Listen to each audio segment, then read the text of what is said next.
한 2달 정도 우리가 이렇게 예배를 못 드리니까 답답했죠.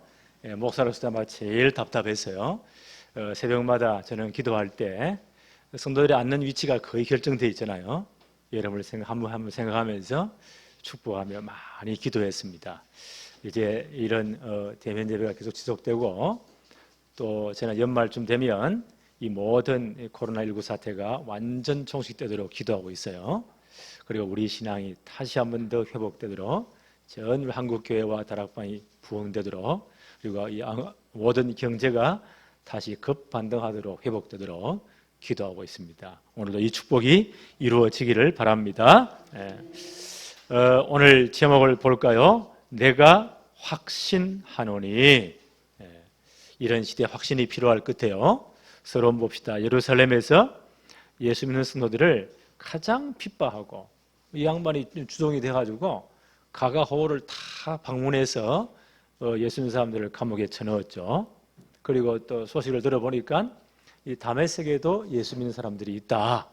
이래가지고 산헤드린 공회에다가 법적으로 체포영장을 청구했어요. 그리고 그 영장을 가지고 군인들을 데리고 예수들을 다 잡으러 눈에 불을 켜고 갔습니다. 이 사람이 누굽니까?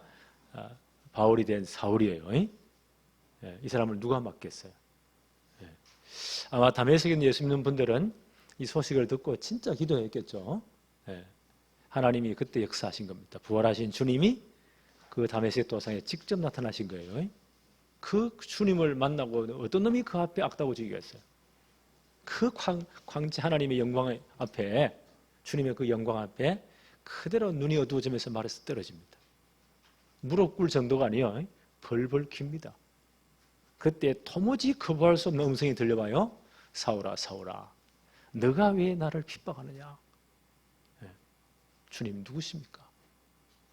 그 앞에 주님 뭐라고 말씀하시죠? 나는 네가 그렇게 미워하는, 그렇게 네가 미워하는, 핍박하는 바로 그 예수니라. 나는 성경대로 십자가에 죽고 성경의 예언대로 부활했느니라. 그 마디에 보세요. 그 주님의 한마디에 바울이 지금까지 고통 나왔던 것, 고민했던 것 싹 다 풀려버립니다. 아, 이분이 창세기 3장 10절에 예언된 처음부터 말씀하신 바로 그 메시아 그리스도이시구나. 그 앞에 완전 무릎을 꿇습니다. 이 주님을 진짜 만나고부터의 복음 체험부터 바울의 인생이 180도로 완전 바뀌어버립니다. 이 바울을 꺾을 때 주님이 아나니아라는 제자에게 뭐라고 말씀하시죠? 이 사람은 예수 그리스도의 이름, 내 이름을 이방인과 임금들과 이스라엘 자손들에게 전파하기 위해서 이미 내가 택한 그릇이다 라고 아나니아에게 말씀하십니다. 가서 예수 이름으로 안수해라. 그리고 참으로 그 사람을 팀 사역에서 제대로 세워라. 이 사건 이후에 바울은요, 정말 복음의 감격, 그 복음의 확신을 가지고 평생 동안 이방인 사도로서 전도자의 삶을 살았죠. 그 바울의 확신, 복음 체험의 확신, 복음의 확신, 우리의 것이 되었으면 참 좋겠다. 그런 기도를 이번 한 주간 동안 했어요.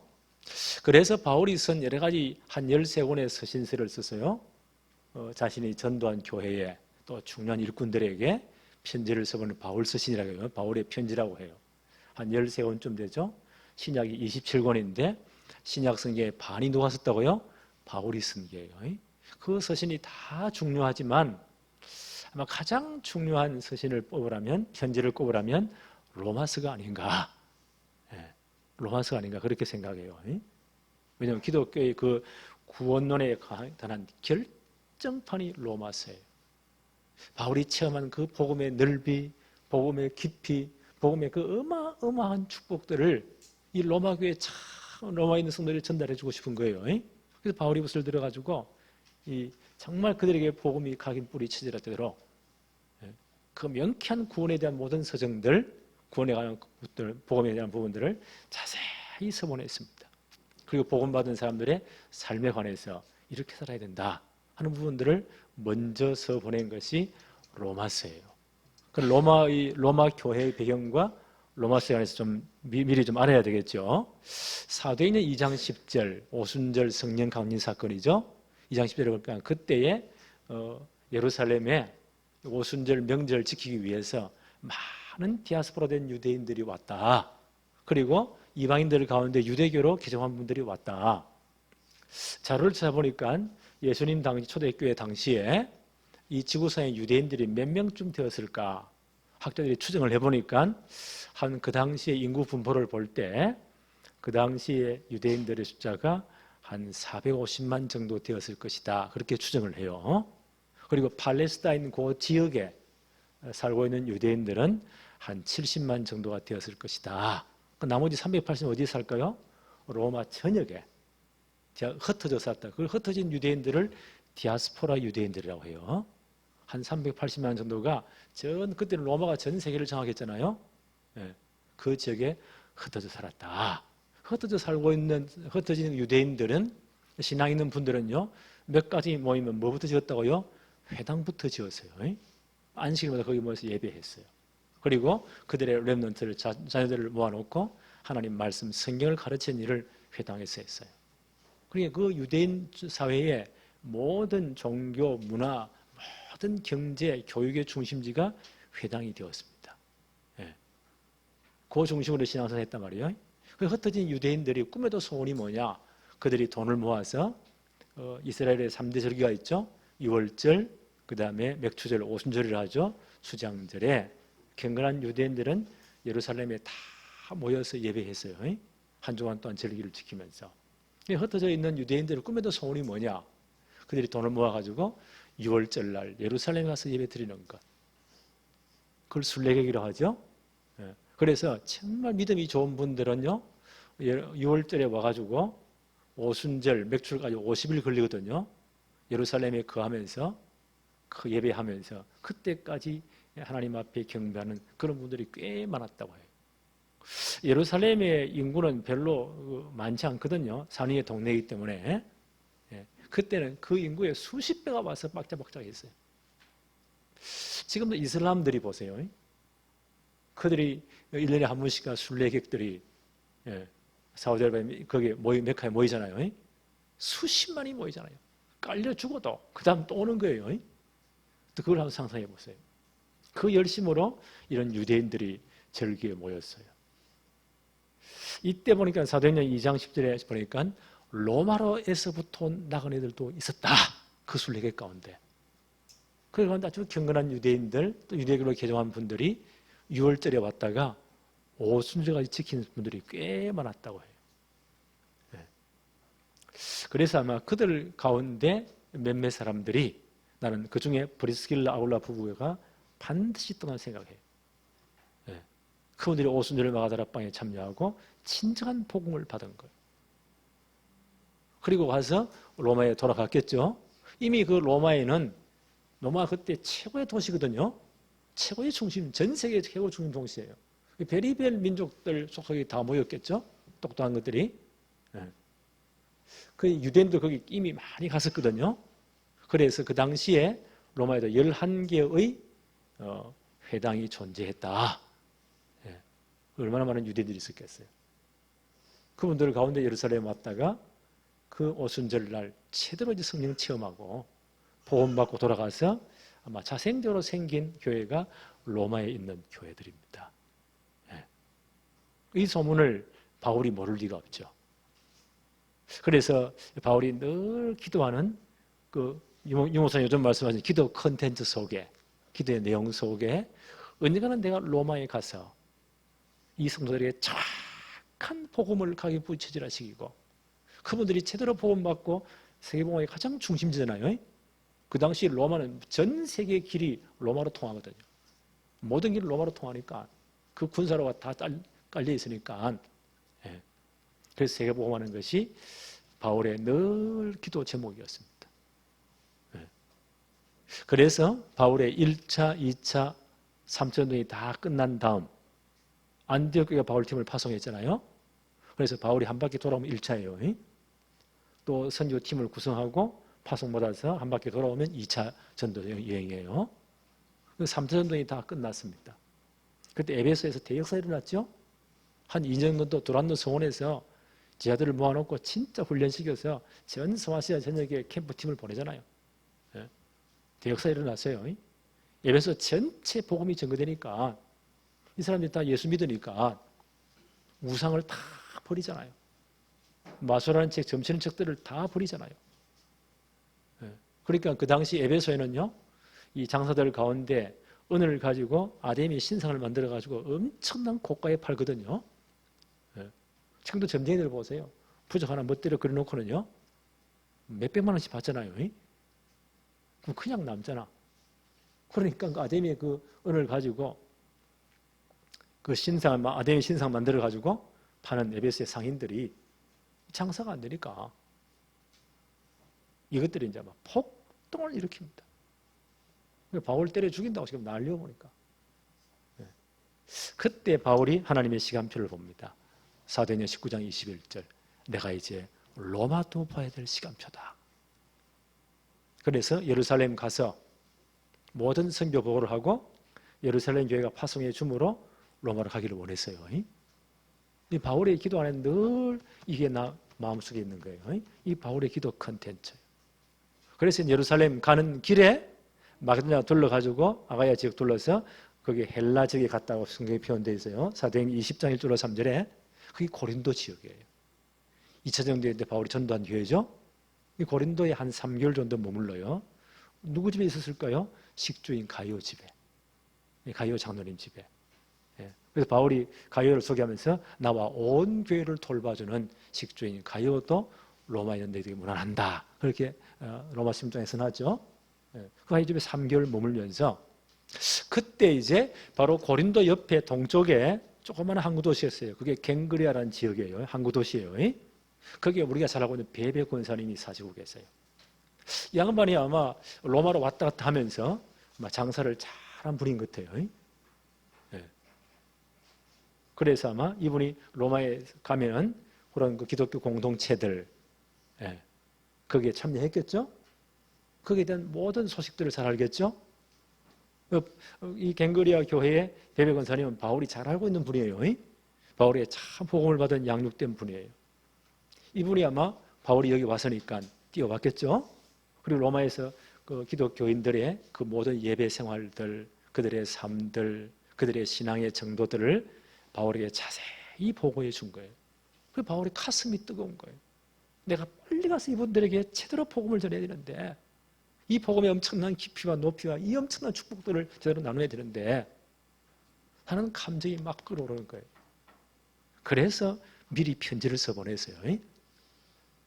그 로마서 16장은요, 정말 바울이 누린 그 복음, 크게 녹아있는 것 같아요. 읽을 때마다 은혜가 넘치는 거예요. 그 로마에 있는 성도들을 생각하면서 정말 그들에게 복음이 제대로 전달되기를, 뿌리 내리기를, 복음의 누림의 삶이 제대로 되도록 편지를 쓴 거예요. 그 누구에 붙입니까? 그 베베 권사님에게 이걸 전달해 주세요. 그러면서 로마 16장 마지막 부분에 보니까요, 무난 인사하잖아요.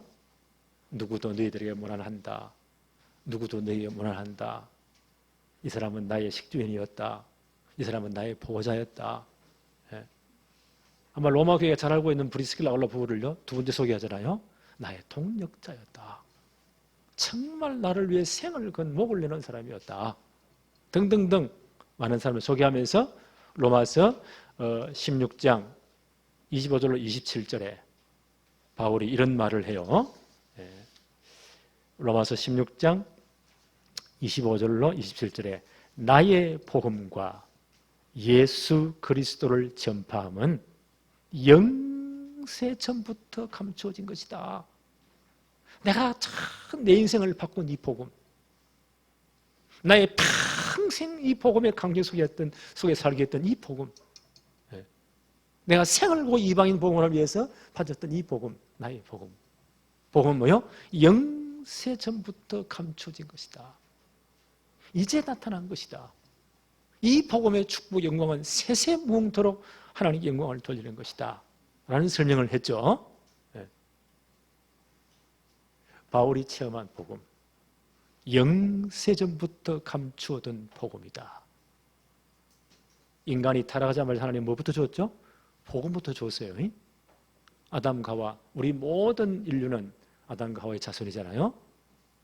아담 하나가 넘어지면 우리 모두가 다 넘어지는 거예요. 그게 대표의 원리예요. 그 아담이 넘어지자 말자. 하나님 뭐부터 주었죠? 살 길부터 준 겁니다. 그게 창세기 3장 15절이에요. 여자의 후손으로 그리스도를 보내겠다. 그분이 오시면 너희를 넘어뜨린 사단의 머리를 박살낼 것이다. 어떤 방법으로요? 피, 십자가의 방법으로. 영세부터 하나님 이 복음을 준비하신 겁니다. 네. 그래서 이 복음은요, 로마서 1장 2절에 바울은 이렇게 말해요. 이 복음은 하나님이 선지자들을 통하여 그의 아들에 관하여 성경에 미리 약속하신 것이다. 영성에 예비된 이 복음은 하나님이 인간이 타락하자 말자 그 복음을 주었고, 구약의 모든 선지자들의 메시지의 핵심이 바로 그리스도이시다 라고 선포를 합니다. 네. 로마서 3장 26절에는 이제 이 복음이 나타난 바 되었다. 네. 로마서 1장 3절에 바울이 이렇게 말을 해요. 그의 아들에 관하여 말하면 육신으로는 다윗의 혈통에서 나셨다. 이 복음을 완성해서 하나님은 그리스도를 보내시는데 반드시 다윗의 혈통을 통해서 보내신다고 약속했다. 그 그리스도가 오신 겁니다. 십자가에서 이 복음을 완성하셨습니다. 로마서 1장 4절에 성결의 영어로는 죽은 자들 가운데서 부활하사 능력으로 하나님의 아들로 선포되었으니 곧 우리 주 예수 그리스도이시니라. 이제 이 복음이 나타나기 위해서는 반드시 예수님이 십자가에 죽으셔야 돼요. 왜요? 우리 모든 하나님의 선들을 대표해서, 우리 한 사람 한 사람을 대신해서 우리의 모든 죄와 저주를 짊어지고 대신 십자가에서 처리하신 것입니다. 그리고 이분이 그리스도라는 증거로 반드시 부활하셔야 돼요. 이렇게 해서 복음이 나타났다.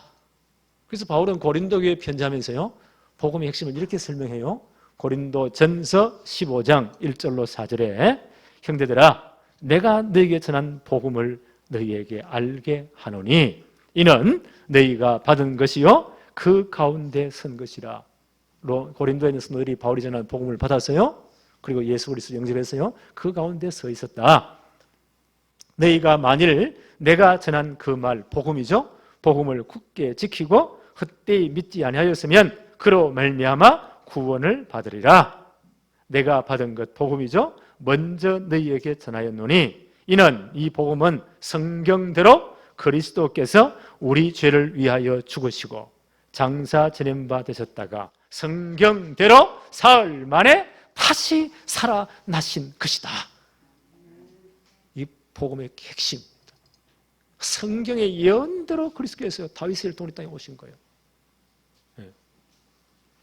그리고 우리를 구원하기 위해서 성경대로 십자가에 죽으신 겁니다. 성경의 예언대로 장사 지낸 바 되었다가 성경의 예언대로 사흘 만에 다시 살아나신 것입니다. 그래서 우리를 구원할 복음을 완성하셨습니다. 그렇죠? 그래서 이 복음은 땅까지 모든 족속에 증거되고야 말 겁니다. 그래서 바울이 뭐라고 말해요? 로마서 16장 21절에 이 복음의 영광은 세세 무궁토록 하나님께 영광을 돌릴 복음이다. 로마서 1장 5절에 바울은 이렇게 말해요. 그로 말미암아 우리가 은혜와 사도의 직분을 받아 그의 이름을 위하여 모든 이방인 중에서 믿어 순종케 하였나니. 이 복음은 땅끝까지 모든 족속에게 증거되고야 말 겁니다. 그렇죠? 네. 마태복음 24장 14절에 예수님 분명히 시간표를 말씀했죠. 이 복음이 모든 민족에게, 모든 족속에 증거되기 위하여 땅끝까지 증거될 것이다. 그리고 주님은 재림하세요. 하나님의 절대 시간표입니다. 절대 시간표입니다. 바울은 이걸 보고요, 이 복음은 세세 무궁토록 하나님의 영광을 돌리는 것이다. 그래서 이 시간표에 우리가 참여한다. 하나님께 최고 영광을 돌리는 겁니다. 예수님 말씀하셨죠? 마태 6장 33절 너희는 먼저 그의 나라와 그의 의를 구하라. 이 복음이 하나님 나라가 임하도록 이 복음이 진짜 땅과 이 모든 족속에 증거되도록 이걸 먼저 구하라는 거예요. 그리하면 이 모든 것을 너희에게 더하여 주실 것이다. 그 안에 싹 다 들어있습니다. 그래서 어떤 목사님 그러잖아요. 전도와 선교는 정말 우리 이쪽에 있다면 이건 종합 축복의 종합 세트다. 그렇게 말을 해요. 우리가 지금 이 축복 속에 있는 겁니다. 그래서 바울은 로마서 1장에 딱 열면서 이거부터 선포해요. 그러면서 자신이 가진 이 복음에 대해서 다 정확한 명쾌한 정의를 내립니다. 그게 로마서 1장 16절 17절이에요. 나는 이 구절 진짜 좋아해요. 이 복음은 내가 복음을 부끄러워하지 않는다. 왜냐하면 이 복음은 모든 믿는 자를 구원하시는 하나님의 능력이 되기 때문이다. 첫째는 유대인들이 먼저 복음 받았잖아요. 그 다음 헬라인에게 오다. 모든 이방인이 이 복음 받아야 돼요. 복음에는 하나님의 의가 나타나서 믿음으로 믿음에 이르게 한다. 오직 의인은 이 복음을 믿는 믿음으로 사는 것이다. 수식어 다 빼버리면 복음이 이끌어 뭐요? 하나님의 능력. 어떤 사람도 복음 받으면 다 살아나요. 그리고 이 복음은 땅 끝까지 모든 족속에 증거되고 염합니다. 어떤 일이 있어도. 그렇죠. 그래서 나는 이 코로나 팬데믹 현상 전 세계가 지금 벌벌 떨잖아요. 성경은 이미 예언했습니다. 이런 일이 일어날 것이다. 무서운 일이 일어날 것이고 난리의 소문이 일어날 것이다. 그런 끝이 아니다. 가장 분명 하나님의 시간표는 복음은 땅 끝까지 모든 족속에게 증거된 후에 주님은 재림하십니다. 그래서 나는 이런 여러 가지 재앙을 겪으면서요, 이 복음에 대한 확신, 하나님의 영원한 시간표에 대한 진짜 확신들이 우리 성도들에게 가득 차기를 바랍니다. 두려워할 이유가 전혀 없어요. 우리는 이 축복 속에 있기만 하면 돼요. 하나님께 세세토록 영광 돌리는 겁니다. 그래서 바울은요, 바로 이 복음을 전하는 이방인의 사도로 부름받은 것을 그렇게 자랑스럽게 생각했어요. 로마서 11장 13절에 내가 이방인은 너희에게 말하노라. 로마 교회에 있는 성도들이 편지하는 거예요. 이방인은 그 당시 로마 교회에 많은 유대인들이 예수 믿고 돌아갔고 이방인들 전도했겠죠. 로마에 많은 이방인들이 이제 들어와서 예수 믿는 분들이 꽤 많이 있었어요. 내가 이방인은 너희에게 말하노라. 내가 이방인의 사도인 만큼 내 직분을 영광스럽게 여기노라. 바울은 이 축복 속에 있는 것이 가장 영광이라고 생각했어요. 그러니까 고난도 핍박도 아무것도 문제가 안 되는 거예요. 세 번째 한 뭘까요? 복음 누리는 자의 확신. 바울이 이제 로마 교회에 편지하면서 이런 말을 해요. 34절부터 한번 볼까요?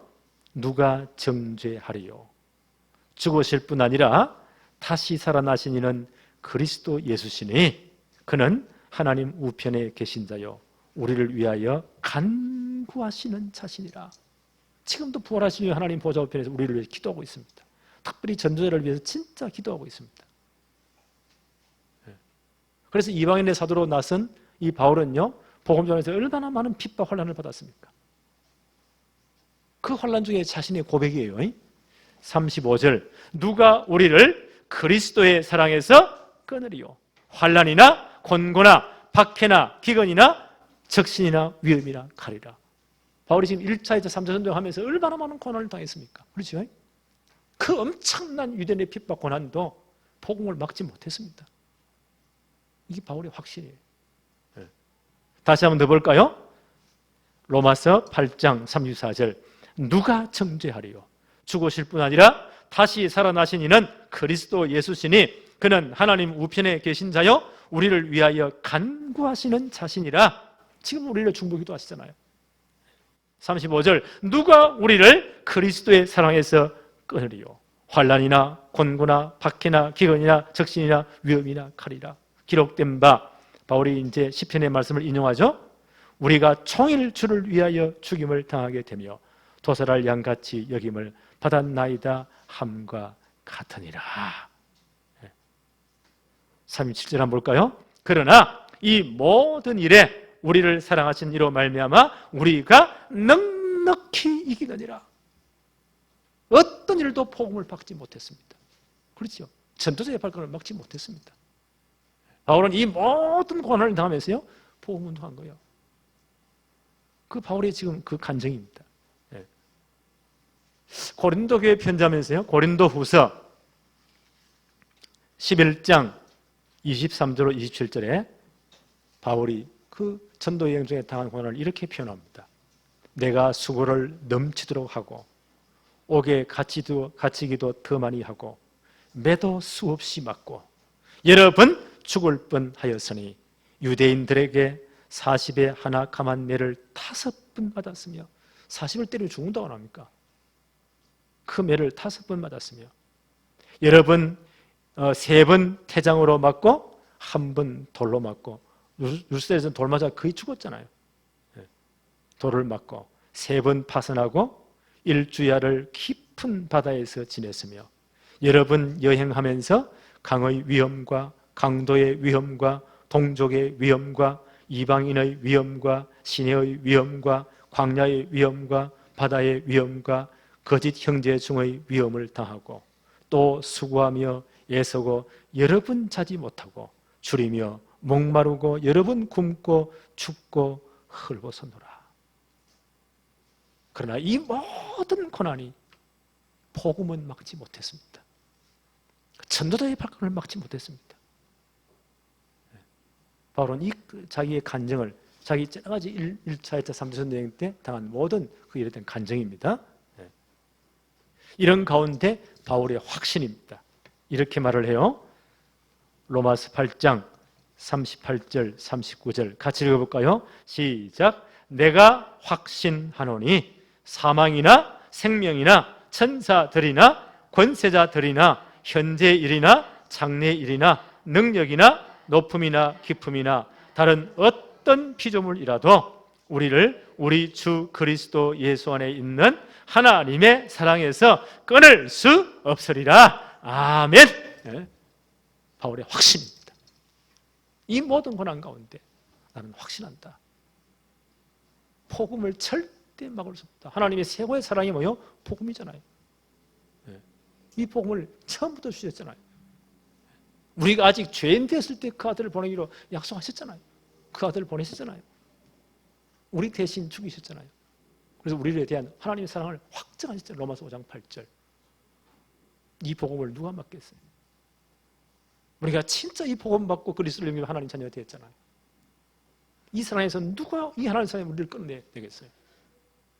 복음은 땅 끝까지 모든 족속에 적용될 수밖에 없습니다. 우리 이 축복 속에 있어야 돼요. 이게 하나님의 세세 무엇도 영광 돌리는 거예요. 그래서 바울은 담대히 말하죠. 38절 한 번 더 봅니다. 내가 확신하노니 사망이나 생명이나 천사들이나 권사들이나 현재이나 장래이나 능력이나 높음이나 깊음이나 다른 어떤 피조물이라도 나는 여기에 이 바이러스라도 코로나 바이러스 이 19 바이러스라도 우리를 절대 치지 못할 것이다. 어떤 피조물이라도 우리를 우리 주 그리스도 예수 안에 있는 하나님의 사랑에서 끊을 수 없으리라. 네. 나는 이 사태를 겪으면서요. 하나님, 우리 성도들의 신앙이 절대로 나태하지 않게 해주세요. 신앙이 절대로요 약해지지 않도록 더욱더 신앙이 강하게 해주세요. 복음으로 완전 가게 뿌리쳐질 때로 하나님 축복해 주세요. 그리고 이 사태 이후에 우리 교회가 다시금 이제 부흥되도록, 한국교회가 부흥되도록, 이 모든 우리 경제가 다시 급반등하도록 하나님 축복해 주세요. 왜요? 세계복음화 때문에. 그렇죠? 네. 하나님 역사해 주세요. 나는 이 확신이 있습니다. 나는 이 말씀 묵상하면서요, 이 바울의 확신이 우리 모든 성도의 확신 되게 해주세요. 네. 그래서 우리가 복음을 누리는 성도들의 5가지 확신을 한번 정리해 보았습니다. 우리 5가지 확신이 꼭 있어야 돼요. 첫째 뭐죠? 구원의 확신. 요한복음 5장 13, 요한 1서 5장 13절. 분명히 요한서도는 말했습니다. 내가 이거 쓴 것은 너희로 하여금 영생이 있음을 알게 하십니다. 아들이 있는 자, 하나님 아들 그리스도가 있는 자는 생명이 있고 하나님 아들 영접하는 자는 생명이 없다. 네, 구원의 확신. 우리는 절대로 구원권을 떨어질 수 없어요. 우리는 구원받은 하나님의 백성입니다. 네. 두 번째, 구원받은 하나님의 백성의 가장 중요한 축복이 나는 기도응답이라고 생각해요. 하나님의 자녀가 되었잖아요. 이제는 예수 이름으로 하나님 아버지 앞에 무엇이든지 기도할 수 있는 특권이 생긴 겁니다. 그럼 왜 이렇게 문제가 많습니까? 다 기도 제목이요. 왜 이렇게 인생이 복잡합니까? 복잡한 기도 제목이요. 전부 다 기도 제목입니다. 그래서 아무것도 염려하지 말으라 안 합니까? 모든 일에 기도와 간구로 너희 구할 것을 감사함으로 하나님께 아뢰라. 그리하면 모든 지각에 있던 하나님의 평강이 너희 마음 생각을 지키시리라. 그렇죠? 요한복음 16장 24절 분명히 말씀했잖아요. 지금까지는 너희가 내 이름으로 아무것도 구하지 아니했다. 예수 안 믿었으니까 하나님 자녀 아니니까 구할 수 없죠. 그러나 뭐요? 지금부터는 구하라. 하나님의 자녀니까. 그리하면 너희 기쁨이 충만하리라. 나는 이 축복이 진짜 누려지기를 바랍니다. 기도응답의 확신. 그래서 이때는 제일 많이 기도할 때예요. 이 시대를 놓고 나는 진짜 기도하고 있습니다. 하나님 이 사태 이후에 한국교회가 다시 한 부흥 역사에 나도록, 전도의 진짜 문이 열리도록, 우리의 경제가 다시 한번 반등되도록. 왜요? 세계복음화 때문에, 렘넌트 성공시대 때문에. 기도응답의 확신. 세 번째 뭐예요? 인도하심의 확신. 성령이 우리 속에 거하시면서 우리 진리 깨닫게 하시고 모든 진리 가운데 우리를 인도하십니다. 그래서 말씀 묵상하고 말씀 보름하는 거예요. 함께 간증하고 기도하는 거예요. 완벽하게 인도하십니다. 요즘은 내비게이션이 워낙 좋으니까요. 옛날에는 지도감 보면서 얼마나 복잡했는데 이제는 음성으로 다 들려주잖아요. 근데 얼마나 편한지 몰라요. 하나님, 우리 신앙생활이 이렇게 되게 해주세요. 우리 모든 성도들이 이 하나님의 인도하심, 성령의 인도의 축복을 누리게 해주세요. 그래서 매일매일 말씀 묵상하는 거예요. 그래서 기도하는 거예요. 그래서 포럼하는 거예요. 네 번째 뭐죠? 사죄의 확신. 우리 이 땅에 살아갈 때 우리 예수님과 나는 우리 하나님 백성이지만요, 아직까지 이 땅은요, 예수님 재림하기 전까지 악이 존재해요. 사단이 우는 새같이 두루다니며 상실들을 찾아요. 여러 가지 참 많은 불의와 악들이 있어요. 우리 이 세상에 살아가요. 그래서 넘어지기도 하고 실수하기도 하고 나도 우리 죄를 짓기도 합니다. 그때 어떻게 하라고요? 하나님께 진짜 아뢰면, 요한 1서 1장 9절, 만일 우리가 우리 죄를 자백하면 저는 미쁘시고 의로우사 우리 죄를 사하시며 우리를 모든 불의에서 깨끗하게 하실 것이다. 사죄의 확신. 다섯 번째 뭡니까? 승리의 확신. 우리는 어떤 일에서 승리합니다. 그렇죠? 지금 가장 많이 불안을 조성하는 것 같아요. 보니까 계속 문자 오잖아요. 어디 몇 명 걸리고 누가 걸리고 그래요. 그 사람들이 보니까 이 두려움에 공포에 불안에 벌벌 떠는 것 때문에 보니까 우리는 그럴 필요가 없습니다. 승리의 확신. 고린도전서 10장 13절, 사람이 감당할 시험 밖에는 너희가 당한 것이 없나니. 그렇죠. 우리 감당하라고 이 하나님이 주신 거예요. 오직 하나님은 미쁘사 너희가 감당하지 못할 시험 당함을 허락하지 아니하신다는 거예요. 시험은 그 사람의 신앙 수준이에요. 감당하지 못할 시험은 하나님이 허락지 않아요. 만약 감당하지 못할 시험 당하면 어떻게 하느냐? 시험 당할 즈음에 또한 피할 길을 내사 너희로 능히 감당하게 하시느니라. 그렇죠? 이 모든 다 지나가는 겁니다. 감당케 하실 겁니다. 하나님은 다시 축복하실 것입니다. 회복하실 것입니다. 나는 이 기도를 늘 합니다. 이번 한 주간도 이 확신 가지고 승리하시기를 바랍니다. 하나님 아버지 감사합니다. 오늘도 최고의 은혜를 주셨어요. 이제 우리 성도들이 함께 모여서 대면 예배를 할 수 있도록 하나님이 복을 주심을 감사합니다. 하나님 아버지, 이런 전 세계적인 코로나19의 팬데믹 현상이 빨리 종식되도록 하나님이 은혜를 내려 주옵소서. 그리고 과학자들을 하나님 축복하셔서 빨리 백신과 치료제가 개발되도록 하나님 역사해 주옵시며, 이런 가운데 하나님 백성들이 하나님의 절대 계획, 하나님의 뜻을 진짜 깨닫도록 역사해 주옵시며 우리의 신앙과 우리의 모든 삶을 점검하는 최고의 축복의 기회가 되도록 하나님이 역사하여 주옵소서. 이 코로나19 사태 이후에 우리 모든 한국교회가 다시 부흥되게 하여 주옵시고 다락방교회의 모든 전도운동이 회복되도록 하나님이 역사하여 주옵시며 우리 모든 성도의 생업사업이 다시금 회복되도록 우리 경제가 다시금 반등할 수 있도록 하나님이 역사하여 주옵소서. 그래서 렘넌트 성공시대에 반드시 만들게 하여 주옵시며 마지막 시대 2, 3세라 복음할 수 있는 모든 축복이 회복되도록 하나님이 역사하여 주옵소서. 예수 그리스도 이름으로 기도하옵나이다. 아멘.